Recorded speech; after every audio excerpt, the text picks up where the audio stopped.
ആകാശവാണി.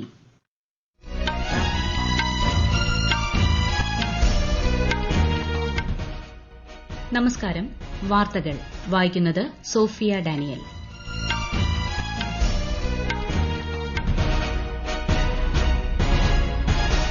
പ്രധാന വാർത്തകൾ. പാർലമെന്റിന്റെ ഇരുസഭകളിലും പ്രതിപക്ഷ ബഹളം. രാജ്യസഭ ഇന്നത്തേക്ക് പിരിഞ്ഞു. ലോക്സഭാ നടപടികൾ 2 മണിവരെ നിർത്തിവച്ചു. പിഎം കിസാൻ സമ്മാൻ നിധിയുടെ 20ാം ഗഡു വിതരണം പ്രധാനമന്ത്രി നരേന്ദ്രമോദി നാളെ വാരാണസിയിൽ നിർവഹിക്കും. എൻഐസാർ വിക്ഷേപണ വിജയം ഇന്ത്യൻ ചരിത്രത്തിലെ അതുല്യ മുഹൂർത്തമായിരുന്നുവെന്ന് ISRO chairman doctor V Narayanan. നിക്ഷേപക സേവനം മെച്ചപ്പെടുത്താൻ ലക്ഷ്യമിട്ടുള്ള ബാങ്കിംഗ് നിയമ ഭേദഗതികൾ രാജ്യത്ത് ഇന്ന് മുതൽ പ്രാബല്യത്തിൽ. ഓവൽ ക്രിക്കറ്റ് ടെസ്റ്റിൽ ഇംഗ്ലണ്ടിനെതിരെ ഇന്ത്യയുടെ 1ാം ഇന്നിംഗ്സ് ബാറ്റിംഗ് ഇന്ന് പുനരാരംഭിക്കും. ഇന്ത്യ ഉൾപ്പെടെയുള്ള രാജ്യങ്ങൾക്ക് ഉയർന്ന തീരുവ ഏർപ്പെടുത്തുന്ന എക്സിക്യൂട്ടീവ് ഉത്തരവിൽ ഒപ്പുവച്ച് യുഎസ് പ്രസിഡന്റ് ഡൊണാൾഡ് ട്രംപ്. വാർത്തകൾ വിശദമായി. പാർലമെന്റിന്റെ വർഷകാല സമ്മേളനത്തിൽ ഇന്നും ഇരുസഭകളിലും പ്രതിപക്ഷ ബഹളം. രാജ്യസഭ ഇന്നത്തേക്ക് പിരിഞ്ഞു. ലോക്സഭാ നടപടികൾ 2 മണിവരെ നിർത്തിവച്ചു.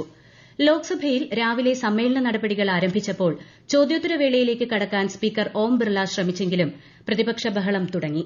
ബീഹാർ തീവ്ര വോട്ടർ പട്ടിക പരിഷ്കരണം ഉൾപ്പെടെയുള്ള വിഷയങ്ങൾ ഉന്നയിച്ചാണ് പ്രതിപക്ഷം പ്രതിഷേധിച്ചത്. ജനാധിപത്യത്തെ ശക്തിപ്പെടുത്തുന്നതിന് ചോദ്യോത്തരവേളയുമായി സഹകരിക്കണമെന്ന് സ്പീക്കർ അഭ്യർത്ഥിച്ചെങ്കിലും പ്രതിപക്ഷം വഴങ്ങിയില്ല. माननीय सदस्य, मेरा रोज आपसे आग्रह रहता है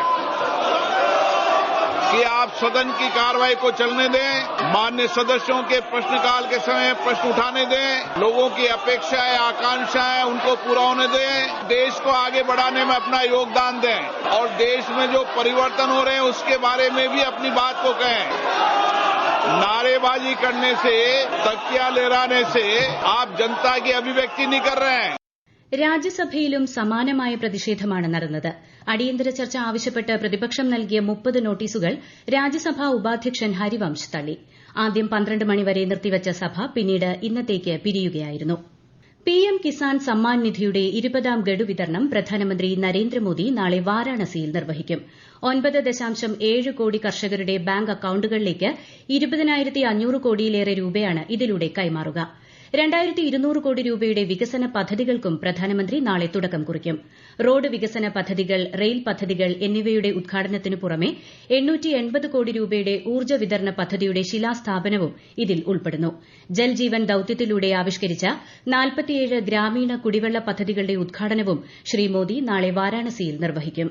എൻഐസാർ വിക്ഷേപണ വിജയം ഇന്ത്യൻ ചരിത്രത്തിലെ അതുല്യ മുഹൂർത്തമായിരുന്നുവെന്ന് ISRO chairman doctor V Narayanan. Thiruvananthapuram CSIR എൻഐഐഎസ്ടിയുടെ സുവർണ ജൂബിലി ആഘോഷങ്ങളുടെ ഭാഗമായി സംഘടിപ്പിച്ച കോൺക്ലേവിൽ സംസാരിക്കുകയായിരുന്നു അദ്ദേഹം. ബഹിരാകാശ മേഖലയിൽ രാജ്യത്തിന്റെ അറിവും പ്രാഗൽഭ്യവും എൻഐസാർ വിജയത്തിനു പിന്നിൽ പ്രവർത്തിച്ചതായും ശ്രീ വി നാരായണൻ പറഞ്ഞു. Today, I am standing after a very major accomplishment of Indian space program. Day for yesterday evening was a historical moment for the entire country. 50 years back, we were looking for a satellite signal from America to pass it through our television sets. And yesterday was a historical day exactly after 50 years. The costliest satellite ever realized in the world, the NISAR satellite. And everything was assembled and built as a satellite by Indians with Indian education system, Indian knowledge. Banking മേഖലയുടെ ഭരണ നിലവാരവും നിക്ഷേപക സേവനങ്ങളും മെച്ചപ്പെടുത്താൻ ലക്ഷ്യമിട്ടുള്ള banking നിയമ ഭേദഗതി രാജ്യത്ത് ഇന്നു മുതൽ പ്രാബല്യത്തിൽ. ഏപ്രിൽ 15-ന് വിജ്ഞാപനം ചെയ്ത ഭേദഗതികളിൽ പൊതുമേഖലാ ബാങ്കുകളിലെ ഓഡിറ്റ് ഗുണനിലവാരം മെച്ചപ്പെടുത്തുന്നതിനും സഹകരണ ബാങ്കുകളിലെ ഡയറക്ടർമാരുടെ കാലാവധി വർദ്ധിപ്പിക്കുന്നതിനുമുള്ള വ്യവസ്ഥകൾ ഉൾപ്പെടുത്തിയിട്ടുണ്ട്. 5 ബാങ്കിംഗ് നിയമങ്ങളിൽ വരുത്തിയ 19 ഭേദഗതികളാണ് ഇന്നു മുതൽ പ്രാബല്യത്തിൽ വരുന്നത്. ബീഹാർ തീവ്ര വോട്ടർ പട്ടിക പരിഷ്കരണത്തിലൂടെ പുതുക്കിയ വോട്ടർ പട്ടികയുടെ കരട് തിരഞ്ഞെടുപ്പ് കമ്മീഷൻ ഇന്ന് പ്രസിദ്ധീകരിക്കും. സംസ്ഥാനത്തെ 38 ജില്ലകളിലെയും അംഗീകൃത രാഷ്ട്രീയ പാർട്ടികൾക്ക് വോട്ടർ പട്ടിക ലഭ്യമാക്കുമെന്ന് മുഖ്യ തെരഞ്ഞെടുപ്പ് കമ്മീഷണർ ഗ്യാനേഷ് കുമാർ പറഞ്ഞു. സെപ്റ്റംബർ 1 വരെ പട്ടികയിൽ തിരുത്തലുകൾ വരുത്താം.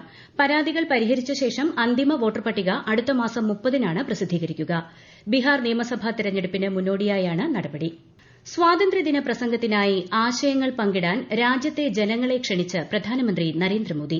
ഈ മാസം 15-ന് ന്യൂഡൽഹിയിലെ ചുവപ്പുകോട്ടയിൽ നടക്കുന്ന പ്രസംഗത്തിൽ ഉൾപ്പെടുത്താനായാണ് ജനങ്ങളിൽ നിന്നും ചിന്തകളും ആശയങ്ങളും ക്ഷണിച്ചത്. My G O V open forum, NaMo app തുടങ്ങിയവയിലൂടെ ആശയങ്ങൾ പങ്കുവയ്ക്കാവുന്നതാണ്.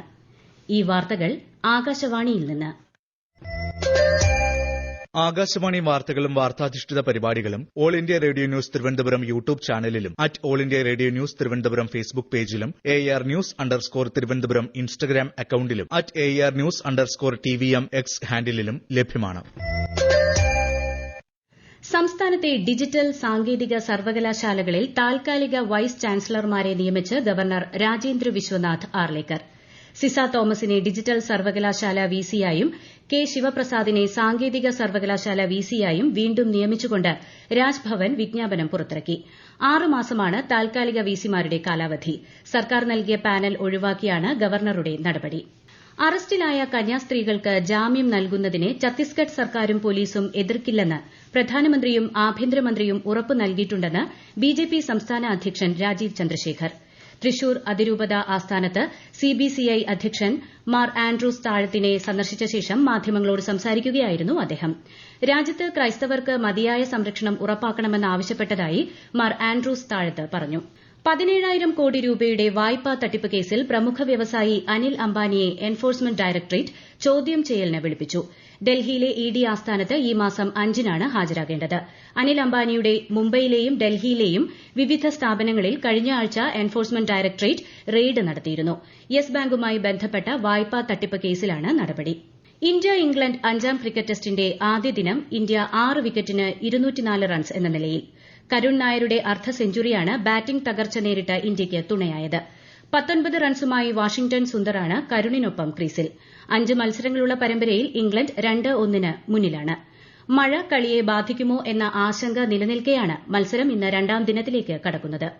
ഇന്ത്യയ്ക്കും 27 യൂറോപ്യൻ യൂണിയൻ രാജ്യങ്ങൾക്കുമടക്കം ഉയർന്ന തീരുവ ഏർപ്പെടുത്തുന്നതിനുള്ള എക്സിക്യൂട്ടീവ് ഉത്തരവിൽ ഒപ്പുവെച്ച് യുഎസ് പ്രസിഡന്റ് ഡൊണാൾഡ് ട്രംപ്.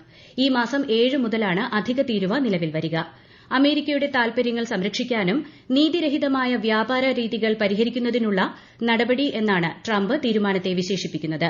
ഇന്ത്യയ്ക്ക് മേൽ 25% തീരുവ ചുമത്തുമെന്നാണ് ട്രംപ് അറിയിച്ചിരിക്കുന്നത്. സിറിയയ്ക്ക് 41%, മ്യാൻമറിനും ലാവോസിനും 40%, സ്വിറ്റ്സർലൻഡിന് 39%, ഇറാഖിനും സെർബിയയ്ക്കും കാനഡയ്ക്കും 35%, പാകിസ്ഥാന് 19% തീരുവ ചുമത്തുക. യുഎസ് പ്രസിഡന്റ് ഡൊണാൾഡ് ട്രംപ് പ്രഖ്യാപിച്ച 25% നികുതിയെ തുടർന്ന് ഇന്ത്യയിൽ $6,000 കോടി വിപണി നഷ്ടമുണ്ടായതായും സാമ്പത്തിക അടിയന്തരാവസ്ഥ പ്രഖ്യാപിച്ചതുമായുള്ള പാകിസ്ഥാൻ പ്രചാരണം വ്യാജമെന്ന് PIB ഫാക്ട് ചെക്ക് വിഭാഗം. ഇന്ത്യയിൽ സാമ്പത്തിക അടിയന്തരാവസ്ഥ പ്രഖ്യാപിച്ചിട്ടില്ലെന്നും വ്യാജ പ്രചരണങ്ങൾക്കെതിരെ ജാഗ്രത പാലിക്കണമെന്നും ഫാക്ട് ചെക്ക് യൂണിറ്റ് അഭ്യർത്ഥിച്ചു. യുക്രൈനിലെ കീവിൽ റഷ്യ ഇന്നലെ നടത്തിയ മിസൈൽ ഡ്രോൺ ആക്രമണങ്ങളിൽ 16 പേർ കൊല്ലപ്പെട്ടു. 100-ലധികം പേർക്ക് പരിക്കേറ്റിട്ടുണ്ട്. സംഘർഷം ആരംഭിച്ചതിനുശേഷം കീവിൽ സാധാരണക്കാർക്കെതിരെയുണ്ടാകുന്ന ഏറ്റവും വലിയ ആക്രമണമാണിതെന്ന് യുക്രൈൻ വ്യക്തമാക്കി. അതേസമയം ജനവാസ കേന്ദ്രങ്ങളെയല്ല ലക്ഷ്യം വെച്ചതെന്ന് റഷ്യ പ്രതികരിച്ചു. മക്കാവോ ഓപ്പൺ ബാഡ്മിന്റൺ ചാമ്പ്യൻഷിപ്പിൽ പുരുഷ സിംഗിൾസിൽ ഇന്ത്യയുടെ തരുൺ മന്നേപ്പള്ളി സെമി ഫൈനലിൽ പ്രവേശിച്ചു.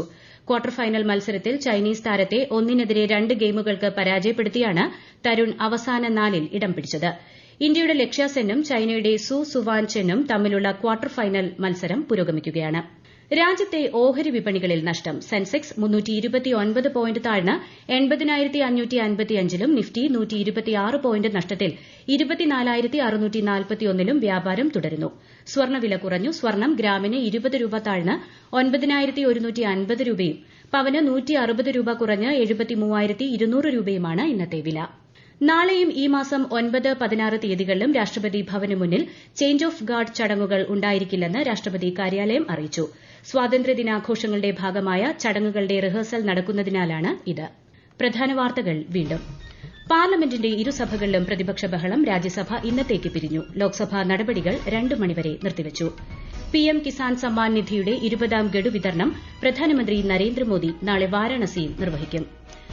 NISR വിക്ഷേപണ വിജയം ഇന്ത്യൻ ചരിത്രത്തിലെ അതുല്യ മുഹൂർത്തമായിരുന്നുവെന്ന് ISRO chairman doctor V Narayanan. നിക്ഷേപക സേവനം മെച്ചപ്പെടുത്താൻ ലക്ഷ്യമിട്ടുള്ള ബാങ്കിംഗ് നിയമ ഭേദഗതികൾ രാജ്യത്ത് ഇന്നു മുതൽ പ്രാബല്യത്തിൽ. ഓവൽ ക്രിക്കറ്റ് ടെസ്റ്റിൽ ഇംഗ്ലണ്ടിനെതിരെ ഇന്ത്യയുടെ 1ാം ഇന്നിംഗ്സ് ബാറ്റിംഗ് ഇന്ന് പുനരാരംഭിക്കും. ഇന്ത്യ ഉൾപ്പെടെയുള്ള രാജ്യങ്ങൾക്ക് ഉയർന്ന തീരുവ ഏർപ്പെടുത്തുന്ന എക്സിക്യൂട്ടീവ് ഉത്തരവിൽ ഒപ്പുവെച്ച് യുഎസ് പ്രസിഡന്റ് ഡൊണാൾഡ് ട്രംപ്.